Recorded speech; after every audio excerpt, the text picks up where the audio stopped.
사랑하는 성도 여러분, 안녕하십니까? 행복한 안식일 저녁입니다. 오늘 저녁 성전이 아닌 성전에 화내신 예수님이라는 제목으로 함께 말씀을 나누고자 합니다. 평안한 이 안식일 저녁에 화, 분노 이런 주제를 가지고 와서 조금은 죄송한 마음이 있는데요. 하지만 요즘 세상을 가만히 들여다보면 이러한 주제에 대해서 말하지 않을 수 없는 세상을 저희들이 살아가는 것 같습니다. 분노의 감정이 일상화되어 있는 이 시대에 우리가 살고 있다는 느낌을 늘상 받게 되는 것이죠. 뉴스를 보면 길거리에서 붙은 사소한 시비가 큰 싸움으로 번지고 때로는 범죄로 이어지는 모습을 우리는 보게 됩니다. 이웃 간에 일어나는 주차 문제, 층간소음 같은 작은 불편이 폭행이나 살인으로 이어지기도 하고요. 운전을 하다가 끼어들기를 한 다른 운전자를 향해서 욕설을 퍼붓는 운전자의 모습을 마주하게 되는 것이죠. 온라인 세상은 더 심각합니다. 정치적 의견이 다르다는 이유로, 드라마 결말이 내 마음에 들지 않는다는 이유로, 연예인의 작은 말 한마디에 심한 욕설과 비난이 오고 가고 분노가 쏟아집니다. 작은 불편에도 감정을 폭발시켜버리는 이 현대사의 모습을 우리는 볼 수 있는 것이죠. 이렇게 화를 내고 분노를 하는 이유로 개인 간의 관계가 틀어지고 공동체가 무너지고 가정과 이웃의 관계가 무너집니다. 탈무드의 격언에는 이러한 말이 있다고 합니다. 사람의 본성은 지갑, 술잔, 그리고 분노에서 드러난다. 이게 무슨 뜻인가요? 한 사람이 어떤 사람인지 알려면 그 사람이 돈을 어떻게 쓰느냐, 술을 마셨을 때 어떤 모습을 보여주느냐를 보면 이 사람이 어떤 사람인지를 알 수 있다는 거예요. 그리고 마지막으로는 이 사람이 어떠한 것에 분노하느냐, 그것을 살펴보면 이 사람의 품성이 어떠한 품성을 가지고 있는지 알 수 있다는 경고입니다. 나의 자존심과 내 생각과 내 자유가 침해받았을 때 너무나도 쉽게 분노하는 이 시대에, 그렇다면 예수님께서는 과연 어떤 것에 대하여 화를 내고 분노하셨는가? 우리가 그것을 살펴보는 것은 우리에게 아주 중요한 교훈이 될 것입니다. 오늘부터 금요일 저녁 시간이 닿는 대로 몇 주간 예수님께서 화내신 이유라는 주제로 말씀을 나누려고 하는데요. 오늘 첫 번째 사건은 바로 성전 정결 사건입니다. 하나님의 말씀 요한복음 2장 13절에서부터 21절에 있는 말씀을 보도록 하시겠습니다. 제가 홀수절을 읽겠습니다. 우리 성도 여러분들께서 짝수절을 교독해서 읽어주시면 감사하겠습니다. 유대인의 유월절이 가까운지라 예수께서 예루살렘으로 올라가셨더니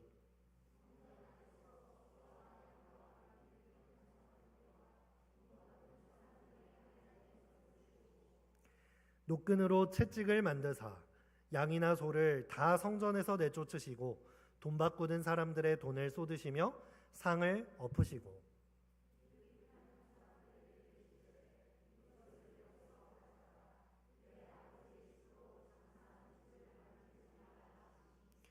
제자들이 성경 말씀에 주의 전을 사모하는 열심이 나를 삼키리라 한 것을 기억하더라.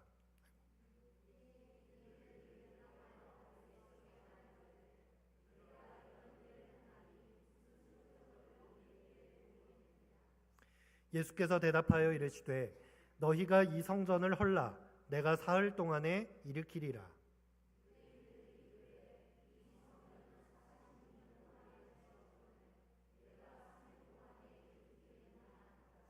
그러나 예수는 성전된 자기 육체를 가리켜 말씀하신 것이라. 아멘. 여러분, 우리가 예수님의 모습을 떠올리면 어떤 모습을 떠올리십니까? 예수님의 이미지가 있잖아요. 인자하시고 자상하시고 사랑이 넘치시는 모습으로 아무리 많은 죄를 가진 사람이라 할지라도 어떻게 하세요? 언제나 품어주시고 포용해 주시는 예수님의 모습이죠. 그런데 오늘 우리가 읽은 본문 말씀에는 예수님이 전혀 다른 모습을 보여주시는 것입니다. 거룩한 분노에 휩싸이셔서 성전의 상인들과 종교 지도자들을 향해서 채찍을 휘두르시며 상을 엎으시며 내쫓는 모습입니다. 시대소망에서는 이 배경을 이렇게 기록하고 있습니다. 시대소망 154페이지인데요. 유대의 지도자들은 백성들에게 예루살렘에서 하나님을 경배하도록 가르침을 받아야 한다고 가르쳤다. 6월절 절기 동안 예루살렘에는 팔레스틴 각처와 심지어 먼 외국에서 온 수많은 사람들이 모여들었다. 성전들은 혼잡한 군중으로 가득 찼다. 많은 사람들이 한 크신 희생제물 되시는 그리스도를 예표하기 위하여 바칠 제물들을 가져올 수가 없었다. 이 편리를 도모하기 위해 성전 바깥들에서 짐승들이 거래되었다. 각 계층의 사람들이 헌물을 사기 위해 이곳에 모여들었다. 이곳에서 모든 외화가 성소에 바칠 주화로 교환되었다. 이때 당시 유대인들의 의식 속에는 이 3대 명절이 되면 어디에 살던지 간에 그들이 심지어 히브리어나 아람어를 다 까먹은 유대인이 되었고 혹은 그 외모가 유대인들과 닮지 않은 그런 유대인이 되었다 할지라도 그들은 매우 강한 교육을 받았습니다. 3대 절기가 되면 예루살렘 성전에 가서 제사를 드려야 한다라는 교육입니다. 그래서 이 6월절에 수많은 흩어졌던 유대인들이 예루살렘으로 모여들었던 것입니다. 그러다 보니까 이 멀리 사는 사람들이 하나님께 드릴 제물을 가져와야 하는데 그것을 가지고 올 수 없는 형편에 이르렀습니다. 그래서 이 사람들은 돈을 가지고 와서 이 예루살렘 주변에 와서 제물을 사서 성전으로 들어가곤 했습니다. 그런데 원래는 이 가축시장이 어디에 열렸냐면 감람산에 이 가축시장이 열렸다라고 합니다. 제가 성전의 이 도면을 가져오게 되었는데요. 이게 성전 그림입니다. 여기 보면 이 예루살렘 성전이 이 유대 예루살렘 성읍의 중앙에 위치하지 않았습니다. 이렇게 보면은 성벽 가까이에 이 유대 성읍의 가장자리에 위치하고 있는 것을 볼 수가 있는데요. 이 유대 성벽과 마주한 이 성전, 성벽 바깥을 보면 이렇게 나무가 심겨져 있는 곳이 있죠. 그곳을 건너가면 기드론 골짜기가 있습니다. 그 골짜기 맞은편으로 보이는 것이 감람산이었습니다. 즉 이 성전과 이 예루살렘 성 바깥에 예루살렘 성으로 들어오기 전에 감람산에서 이 가축시장이 열리고 그곳에서 제물을 사다가 성전으로 들어가는 것이었죠. 그런데 전승에 따르면 이 예수님 당시에 대제사장이었던 가야바가 이 감람산에서 열리던 가축시장을 어디로 끌고 들어갔어요? 성전 안으로 끌고 들어가게 된 것입니다. 그렇게 한 이유가 무엇이었을까요? 이 성전을 지어가는 과정 속에서 많은 재정이 들어가게 되었고 이 성전을 아름답고 화려하게 지어서 많은 이방인들에게 이것을 보여주기식의 이 성전을 지어가고 있었는데 그 재정이 부족함으로 인해서 그 돈을 충당하기 위해 이 가축시장을 성전으로 들여와서 이득을 보기 위하여 이 성전으로 끌어 들어오게 된 것입니다. 이 성전 안으로 들어가면 성전은 크게 세 부분으로 나뉘어져 있습니다. 이 성전 바깥에는 이방인들도 와서 기도를 하고 또 왔다 갔다 할 수 있는 이방인의 뜰이 있었고요. 그 안에는 이스라엘 여인들까지 들어갈 수 있는 여인의 뜰이 있었고 그리고 그 안에는 이스라엘 남자들이 들어갈 수 있는 이스라엘의 뜰이 있었습니다. 그래서 이 바깥 부분, 이 성전 벽 바깥 부분에 비교적 넓은 공간으로 자리 잡고 있는 이방인의 뜰에 가축시장과 환전소가 열리게 된 것입니다. 그런데 여기서 문제가 생겼습니다. 가야바가 이 가축시장을 성전 안에 불러들이기 시작하니까 많은 상인들이 너도 나도 가축을 팔겠다 이 많은 돈을 벌기 위해서 이 자리로 들어오기를 원했습니다. 그러니까 무엇하기 시작했을까요? 자리세를 받기 시작했습니다. 그리고 이 성전에 들어오는 모든 유대 남자들은 출애굽기 30장에 따라서 반세겔씩 성전세를 내게 돼 있었습니다. 그런데 이 반세겔에 해당하는 이 돈은 성전세겔이라고 하는 특별한 주화로만 낼 수가 있었어요. 그러다 보니까 각 지역에서 모여든 사람들이 각기 다른 돈을 사용하다가 성전에 와서 뭐 하는 거예요? 돈을 환전하는 것이죠. 내가 가진 돈을 성전세겔로 바꾸는 것입니다. 지금도 환전을 하면 그 사이에서 환전을 하면서 환차익이 생기기 마련이죠. 그런데 이때 당시에 이 종교 지도자들이 무엇하기 시작했어요? 이 성전세계를 바꾸는 것 속에서도 부당이익을 얻기 시작했다는 거예요. 어떠한 기록에는 이 재물을 사고 파는 가축시장보다 이 성전세계를 바꾸는 환전소에서 더 많은 부당이익을 챙겼다고 합니다. 그런데 이 부당이익으로 생긴 이 이익금이 그저 상인들에 의해서 이루어지는 것이 아니었어요. 일확천금을 노리고 상인들이 그런 일을 행한 것이 아니라 종교 지도자들에게도 그 분담금을 나누고 관료들에게 바치는 일들이 일어나기 시작한 것입니다. 시대의 소망은 계속해서 이렇게 기록하고 있습니다. 돈을 바꾸는 일은 사기와 부정취득을 할 수 있는 기회를 주었으며 수치스러운 거래로 발전하였으며 제사장들의 소득원이 되었다. 종교 지도자들이 이 부당이익에서부터 오는 이 눈먼 돈을 가지면서 그것을 마치 성전에서 이루어지는 거룩한 일을 통해 얻어진 이익으로 생각하고 그것을 취하는 것이 매우 자연스럽게 되었다는 것입니다. 계속해서 보겠습니다. 상인들은 동물들을 팔 때에 엄청난 가격을 요구하여 제사장들 및 관원들과 이익금을 나눠 가졌다. 그들은 이와 같이 백성들의 희생으로 치부하였다. 경배자들은 만일 그들이 제물을 바치지 않으면 하나님의 축복이 자녀들과 토지에 임하지 않을 것이라고 믿도록 가르침을 받아왔다. 이와 같이 하여 비싼 가격의 동물들을 팔 수 있었다. 왜냐하면 백성들은 그들이 하려고 왔던 헌신의 행위를 이행함 없이 가정으로 돌아가려고 하지 않았기 때문이었다. 여러분 어떻습니까? 현재의 이 잘못된 기독교가 보이고 있는 모습과 똑같은 거예요. 어쩌면 종교가 타락하면 그 모습은 일맥상통하게 드러나는 것 같습니다. 이 당시 성전은 성경의 말씀을 가지고 하나님의 이름을 가지고 전혀 잘못된 것을 가르치는 것입니다. 신앙을 가지고 무엇과 연결시키는 거예요? 이 세상의 복과 연결시키는 것입니다.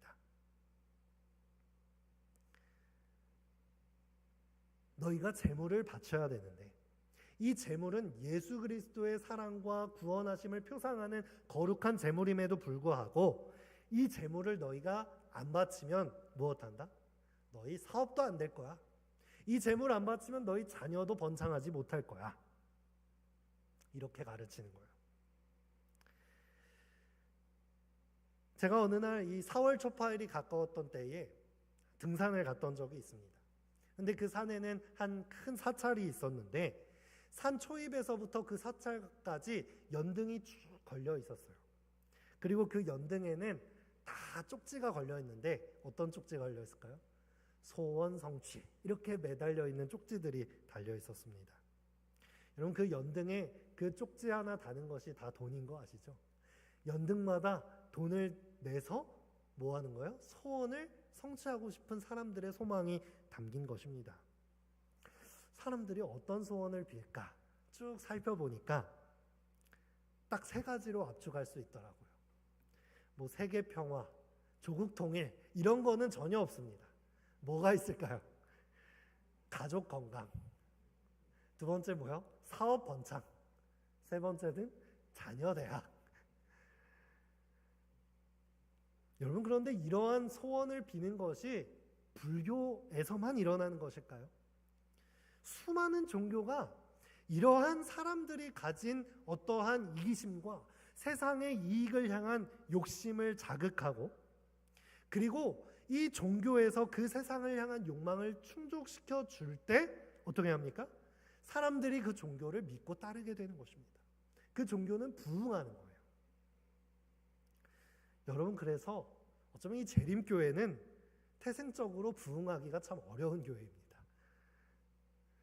예수 믿어야 사업 번창한다, 대학도 붙는다, 이렇게 우리가 설교해야 사람들이 몰려들지 않겠습니까? 그런데 우리가 성경을 살펴보면 어떠한 하나님의 말씀도 이 세상을 향한 어떠한 욕심을 충족시켜주고 이 세상에서의 입신양면을 보장하고 있지 않기 때문에 우리 교회의 강단에서는 그러한 설교를 설파할 수 없는 것이죠. 하지만 예수님 당시 제사장들은 이것을 이용한 것입니다. 그러다 보니까 이 멀리서부터 구태여 이 예루살렘을 찾아온 이 유대인들이 어떻게 할까요? 이렇게까지 멀리 왔는데 여기가 너무 비싸니 제물을 안 드리고 가야겠다라고 할 수 있을까요? 아니죠. 울며 겨자 먹기로 그 비싼 돈을 주고 제물을 사서 성전에 바치고 가는 것입니다. 이것이 돈이 되니까 사람들이 한 발짝 더 나갔습니다. 사람들이 사실 이 시세보다 성전 안에서 사는 것이 비싸면 어떻게 할까요? 사람들이 머리가 좋으니까 성전 바깥에 저 멀리 있는 시장에서 제물을 좀 사서 조금 수고스럽지만 걸어올 수도 있잖아요. 그런데 이 제사장들이 트집을 잡는 것이죠. 하나님께 드린 제물에는 흠이 없어야 되기 때문에 다른 시장에서 사온 제물에 대해서는 어떻게든 트집을 잡아서 성전 시장 안에서 산 것들만 제물로 바칠 수 있도록, 그래야지만 제사를 드려주는 일들이 일어나게 되었던 것입니다. 여러분, 정말 우리가 언뜻 생각해봐도 그때 당시 성전의 문화와 종교 지도자들이 얼마나 타락했는지 우리는 생각해 볼 수 있습니다. 지금 같았으면 아마 신문에 대서특필되었을 것입니다. 여러분, 이렇게 변질되고 타락한 성전에 오늘 누가 찾아오셨습니까? 예수님께서 찾아오신 것입니다. 성전은 하나님께서 세우신 곳입니다. 성전에서는 응당 우리 죄지은 우리라 할지라도 구원하시고 언약하시고 우리에게 메시아를 보내주시기로 하신 그 하나님의 복음이 설파되어야 하는 그 성전에 부당 거래가 이루어지고 세상을 향한 욕심이 이루어지는 이 완전히 타락한 이 성전에 거룩한 분노를 가지고 예수님께서 찾아오신 것입니다. 우리는 그 장면을 오늘 살펴보고 있는 것이죠. 그런데 이 장면을 통해서 우리는 오늘 무엇을 봐야 합니까? 오늘날 우리를 향하여, 우리 교회를 향하여 주시고자 하는 메시지가 무엇인지 우리는 정확히 알아야 합니다.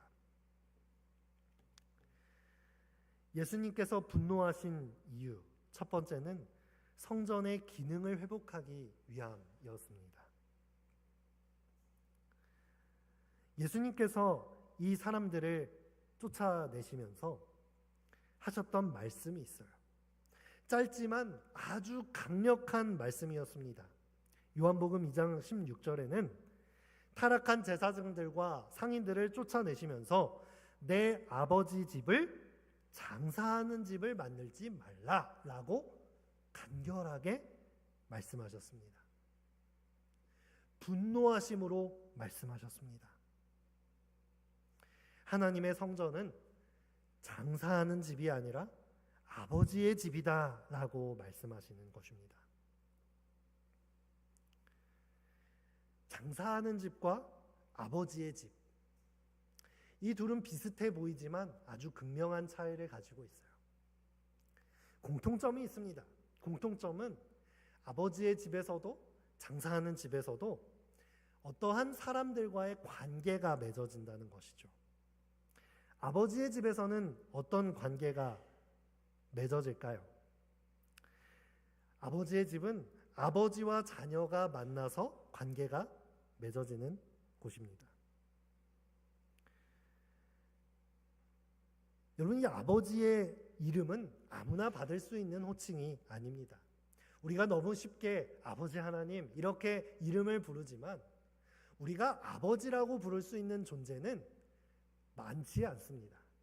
우리가 아버지라고 부를 수 있는 이 육신의 아버지는 딱 한 명밖에 없죠. 아버지라는 이름은 생명을 주고받은 관계에서만 얻을 수 있는 이름입니다. 제가 우리 교회 장로님들을 정말 좋아하고 또 존경하는데요. 제가 이 교회에서 목회를 아마 오래 하고 장로님들과 친해지면 친해질수록 아마 더 좋은 관계를 맺을 것입니다. 그런데 그렇다고 해서 제가 우리 장로님들을 아버지하고 부를 수 있을까요? 부를 수 없는 것이죠. 그런데 예수님께서 이 성전을 무엇이라고 정의 내리냐면 아버지의 집이다라고 정의를 내려주시는 것입니다. 단순한 말씀이지만 하나님과 우리의 관계를 정의 내리는 중요한 원칙이 들어있는 것이에요. 하나님과 우리의 관계는 단순히 제물을 드려서 경배하고 또 그 경배를 받는 어떤 신과 인간의 관계가 아닌 것입니다.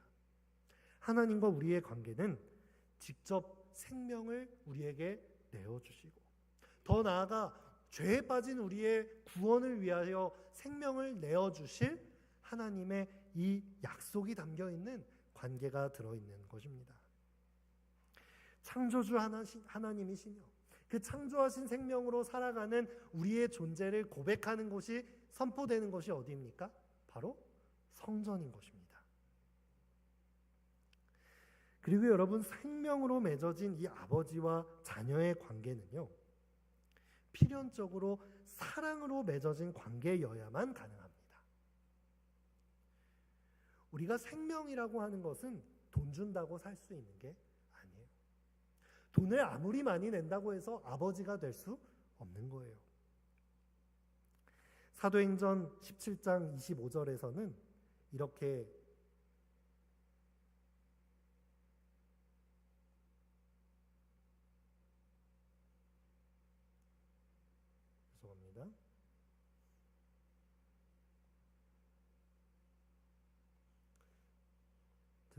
사도행전 17장 25절에는 이러한 말씀이 있습니다. 또 무엇이 부족한 것처럼 사람의 손으로 섬김을 받으시는 것이 아니니 이는 만민에게 생명과 호흡과 만물을 친히 주시는 이심이라. 이 생명의 관계는 어떠한 거래적인 방법이나 거래적인 관계 속에서 나올 수가 없는 것입니다. 무언가 받고 대가를 받기 위해서 하나님께서 우리에게 생명을 주신 것이 아니라 무조건적으로 우리를 사랑하심으로 말미암아서 우리에게 먼저 호흡과 생명과 만물을 주신 것입니다. 하나님과의 우리와의 관계는 무엇으로 유지될까요? 그것은 어떠한 계약이나 조건으로 유지되는 것이 아니죠. 서로를 사랑하는 가운데 하나님의 이 무조건적인 사랑에 우리가 반응하고 서로의 존재의 유익과 행복을 위해서 서로 섬기고 봉사함으로써 아버지와 자녀의 관계가 건강하게 유지되는 것입니다. 그런데 여러분, 반면에 장사하는 집, 시장의 관계는 어떨까요? 시장의 관계는 서로 간에 이익의 관계가 있을 때 형성됩니다. 그러니까 이 시장에서의 인간관계는 서로의 이익이 맞물려야 해요. 내가 배추를 사고 싶고 또 저분이 배추를 팔고 있으면, 그리고 내가 원하는 가격을 저 사람이 주면 관계가 시작되는 것입니다. 그리고 이 관계의 본질은 무엇입니까? 어떤 사랑의 추구가 아니죠. 이익을 추구하는 거예요. 나는 좀 더 싸게 이것을 사야 되고 저 사람은 좀 더 이익을 남겨서 팔아야 되는 것입니다. 그리고 이 관계는 어떻게 유지됩니까? 나 자신의 이익이 계속해서 유지될 때만 이 관계가 유지됩니다. 그러니까 내가 늘 좋은 배추를 사는 그 가게에 매일같이 갔는데 오늘따라 갔더니 배추가 어때요? 영 이상하고 시들시들합니다. 그럼 우리가 그동안 봐왔던 정이 있는데 여기서 배추를 사갑니까? 아니면 옆집 가서 더 좋은 배추 사옵니까? 옆집 가서 더 좋은 배추를 사오는 것이죠. 여러분, 그런데 이 제사장들이 이 예루살렘 성전을 무엇으로 만든 거예요? 시장으로 만든 거예요. 장사하는 집으로 만든 것입니다. 이 개념은 단순히 물건을 사고 팔았다는 개념이 아니라 예수님께서 좀 더 본질적인 문제를 우리에게 말씀하시는 것입니다. 사탄이 지배하는 이 세상은 이 세상의 모든 관계는 이익 추구의 관계로 연결됩니다. 사단이 사람을 하나님께로부터 미혹하고 유혹하는 이 하나님께로부터 단절시키는 방법이 뭐냐면 사람의 마음속에 있는 이 이익을 추구하는 마음을 자극시키는 것입니다. 하나님을 믿으면 너희 손해보게 될걸? 이 세상에서 너희 손해보고 다른 사람들보다 도태될 거야. 이런 방법을 성경에서 우린 자주 살펴볼 수 있어요. 아담과 하와의 최초의 범죄 현장을 가면 어떻습니까? 하나님께서 아무 대가 없이 우리에게 모든 것을 주신 만물과 호흡과 생명을 주신 하나님의 의도를 뒤집어 버리는 것이죠. 너가 이 선악과를 따 먹으면 너희에게 이익이 생길 거야. 너희가 하나님처럼 될 수가 있어. 조건을 거는 것이죠. 사단은 이러한 방식을 누구한테까지 씁니까? 예수님에게까지도 적용합니다. 왜냐하면 사단의 통치 방식이 이 원리이기 때문이에요. 예수님께 이 3번의 시험을 할 때 마지막 시험이 무엇이었습니까? 그를 높은 산으로 데려가서 천하 만국과 그 영광을 보여주면서 나에게 엎드려 절을 하고 경배하라. 그러면 이 모든 것을 다 내어줄게. 거래하는 것이죠. 사랑과 희생과 섬김으로 우리의 죄값을 대신하여 우리를 구원하기 위하여 오셨는데 사단은 거래하자는 것입니다. 간단하게 너가 대가를 지불하면 모든 것을 너희에게 줄게. 굉장히 합리적이고 효율적입니다. 합리적인 거래 관계 속에서 나의 이익을 추구하고 나의 욕심을 성취할 수 있는 이 거래 관계를 맺는 것이 이 죄악 세상이 유지되는 원리예요. 여러분, 우리가 그리스도인이 된다고 하는 것은 무엇을 의미합니까? 하나님의 백성이 된다고 하는 것은 사단의 법이 추구하는 이 방식을 버리겠다. 이 방식에서부터 떠나겠다라고 결심하는 것입니다. 이익관계로 신을 선택하고 내가 재물을 많이 바치면 복을 주는 그러한 신을 섬기는 것이 아니라 거래관계로 나에게 이익을 많이 주는 사업을 하고 그런 사람과 관계를 맺는 것이 아니라 오히려 생명의 관계, 자신의 이익을 생각하지 않고 서로의 유익과 행복을 위해서 봉사하면서 서로를 섬기는 하나님의 사랑에 반응하고 그 사랑을 받아 이웃과 사랑을 나누는 그 생명의 관계 속으로 들어가겠다라고 결심하는 것이 그리스도인이 되는 것 아니겠습니까?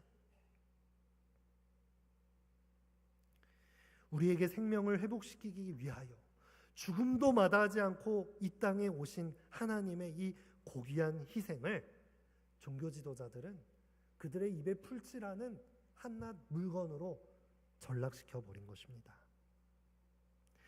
세상을 지배하고 있는 이 사단의 원칙의 정체를 드러내야 하는 종교 지도자들이 뭐 한 거예요? 손수 그 사단의 원칙을 성전 안으로 끌고 들어온 것입니다. 예수님께서는 이것을 몰아내신 것입니다.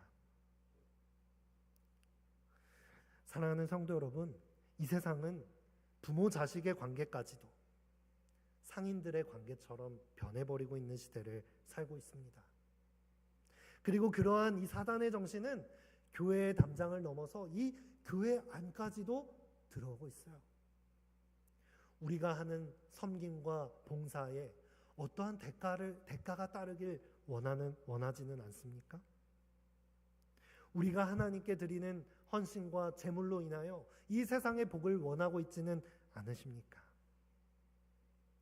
우리 교회가 예수님께서 분노하시는 교회가 아니라 편히 거하실 수 있는 그런 하나님의 원칙이 다스리는 교회가 되기를 간절히 바랍니다. 두 번째로 예수님의 분노는 성전의 본질을 드러내시기 위함이었습니다. 여러분, 예수님께서 이들을 몰아내실 때 한번 생각해 보시기 바랍니다. 이 이방인의 뜰이 굉장히 넓거든요. 수많은 상인들과 이 재물을 사려고 하는 수많은 사람들이 군중을 이루어서 몇천 명이 있었는지 우리는 알 수 없습니다. 그런데 예수님이 뜰 한쪽에 와서 채찍을 휘두르고 아무리 크게 말씀하셨다 한들 그 소리가 끝까지 들렸을까요? 그런데 그들이 전부 다 도망갔다고 했습니다. 왜 그랬을까요? 그 이유를 시대의 소망에서 보면 그분 인성 안에 감춰져 있던 신성이 번쩍였다라고 했어요. 그 신성이 번쩍이는 예수님의 모습 앞에서 이 성전에서 장사를 하는 많은 사람들의 마음이 마치 심판대 앞에 놓인 것처럼 예수님의 신성 앞에 재판을 받은 것이었습니다. 그런데 도망가면서 가만히 생각해 보니까 내가 왜 도망가는지 의아한 거예요. 저 초라한 사람이 와서 쫓아낸다고 우리가 도망갈 이유가 있나? 나는 여기서 장사하기 위해서 이 성전 최고 관리자인 대제사장에게 자리세도 냈고 고위 관리들에게 상납금까지 바쳐가면서 여기서 장사하고 있는데 내가 왜 쫓겨나야 돼? 저 사람이 뭔데? 이렇게 생각을 했겠죠. 그들의 양심이 이 드러난 신성 앞에서 양심의 호소를 받았음에도 불구하고 이 세상의 이익과 양심 앞에서 저울질하게 된 것입니다. 그런데 성경은 기록하기를 도망가던 그들이 다시금 성전으로 돌아와서 예수님께 따지는 모습이 이어집니다. 예수님께 이렇게 질문합니다. 유대인들이 예수께 말하기를 내가 이런 일을 행하니 무슨 표적을 우리에게 보이겠느냐? 즉 무슨 뜻이에요? 우리가 장사하는 것을 대제사장이 허락했는데 너에게 대제사장보다 높은 권위가 있느냐? 대제사장보다 높은 권위는 무엇의 권위입니까? 하나님께서 주신 권위가 너에게 있느냐? 라고 물어보는 거예요. 하나님께로부터 받은 권위가 있으면 우리에게 어떠한 표적을 보여달라라고 말을 하는 것이죠. 그때 예수님께서 하신 중요한 말씀이 있습니다. 예수님께서 사실 이렇게 따지는 사람들에게 표적을 보여주실 수 있었어요. 그 감추어진 신성이 이미 드러났고 그 신성을 통해서 표적을 보여주실 수도 있지만 예수님께서는 이렇게 대답하십니다. 예수께서 대답하여 이르시되 너희가 이 성전을 헐라 내가 사흘 동안에 일으키리라. 어떻게 생각하면 좀 동문서답 같지 않으신가요? 그러니까 이들이 뭐라고 대답하냐면 코웃음 치며 말합니다. 지금 성전이 46년 동안 지어지고 있는데 예수님 당시에는 이 헤롯 성전이 아직도 지어지고 있는 과정 중이었거든요. 지어지고 있는데 너가 이것을 허물고 3일 만에 일으킨다? 아주 황당한 것입니다. 그런데 여러분 이 말씀은 여러분들이 알다시피 예수님께서 십자가에 달려 돌아가실 때 이 사람들이 고발하는 단초로 사용되는 그러한 꼬투리가 됩니다. 예수님께서 이 말씀이 꼬투리가 돼서 자기를 쫓아다닐 줄 아시면서도 왜 이러한 말씀을 하셨을까요? 그것은 이 성전의 본질이 바로 예수 그리스도의 십자가이기 때문입니다.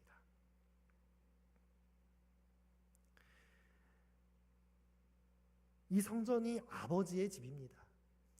아버지의 집에서 아버지가 중요한가요? 집이 중요한가요? 아버지가 중요합니다. 아버지의 집에 아버지가 안 계시면 그냥 집입니다. 아무리 휘황찬란한 궁전을 짓는다 할지라도 그것은 아버지의 집이 될 수 없어요. 그런데 예수님께서 굉장히 중요한 말씀을 하고 있는 거예요. 너희가 지금 성전을 몇십 년에 걸쳐서 짓고 있는데 이 성전이 진짜 성전이냐? 이곳에 아버지 하나님의 구원과 아버지 하나님의 이 사랑과 이 제물들이 예표하는, 수많은 피를 흘리며 희생제물이 예표하고 있는 예수 그리스도의 십자가가 이 성전에 담겨 있느냐라고 물어보고 있는 것입니다. 그런데 유대인들은 아버지 없는 집을 자꾸만 아버지의 집이라고 사람들한테 광고하고 홍보를 하려다 보니까 어떻게 하는 거예요? 자꾸만 겉보기에 치장하는 것입니다. 이스라엘 백성들이 이 헤롯 성전에 대한 자긍심이 얼마나 대단했는지 모릅니다. 그 자긍심을 시대소망은 이렇게 기록하고 있어요. 유대인들은 그들의 경건을 크게 자랑하였다. 그들은 성전을 바라보며 기뻐했으며 성전을 헐뜯는 말을 하면 신성모독으로 간주했다. 그러니까 이 건물에 대해서 뭐라고 하면 야, 이거 성전 벽돌이 좀 이상한데? 이렇게 말을 하면 신성모독인 거예요. 그들은 성전에 관계가 있는 의식을 이행하는 데 매우 엄격했으나 그렇게 한 것은 뭐를 사랑하는 마음 때문이었다? 돈을 사랑하는 마음 때문이었다. 이 성전에 아버지 하나님은 온데간데 없어지고 예수 그리스도는 온데간데 없어지고 세상을 향한 탐욕만이 자리 잡은 것입니다.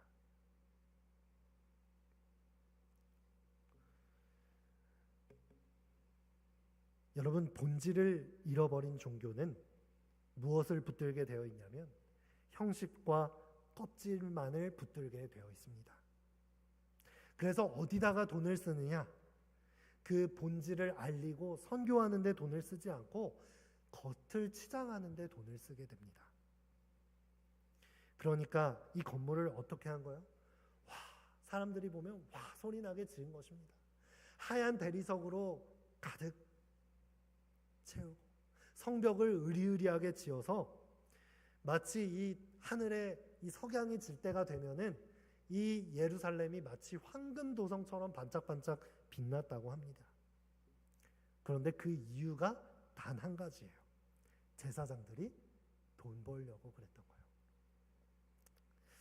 마지막 단락은 참 의미심장합니다.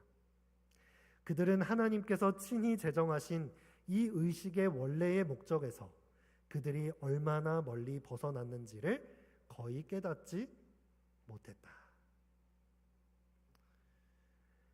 가장 큰 문제는 무엇입니까? 죄가 죄인지 모르는 상태가 되어버렸습니다. 그때 당시 종교 지도자들의 상태가, 주님을 사랑하고 있다고 고백하는 성도들의 상태가 이렇게 되어버린 거예요. 깨달음이 없습니다. 세상 원리대로 이익 추구하는 삶이 내 몸속 뼛속까지 배어버린 거예요. 어떤 사람을 보면 그 사람을 섬기고 구원하는 것이 아니라 이 사람을 통해 어떻게 이익을 볼 수 있을까 생각하는 것이 몸에 배어버린 것입니다. 시대소망 165페이지입니다. 예루살렘 성전에 대하여 언급하시면서 구주께서 하신 이 성전을 헐라 내가 사흘 동안에 일으키리라는 말씀은 듣는 자들이 이해한 것 이상의 깊은 의미가 있었다. 그리스도께서는 성전의 기초요 생명이셨다. 성전의 봉사는 하나님의 아들의 희생을 표상했다. 제사장직은 그리스도의 중보의 성격과 그의 사업을 나타내기 위해 세워졌다. 희생제도의 전체적인 계획은 세상을 구속하시기 위해 구주께서 죽으실 것을 예표하였다. 여러 세대 동안 가리켜왔던 큰 사건이 완성되는 때에 이 제사들의 효험은 없어지게 될 것이었다.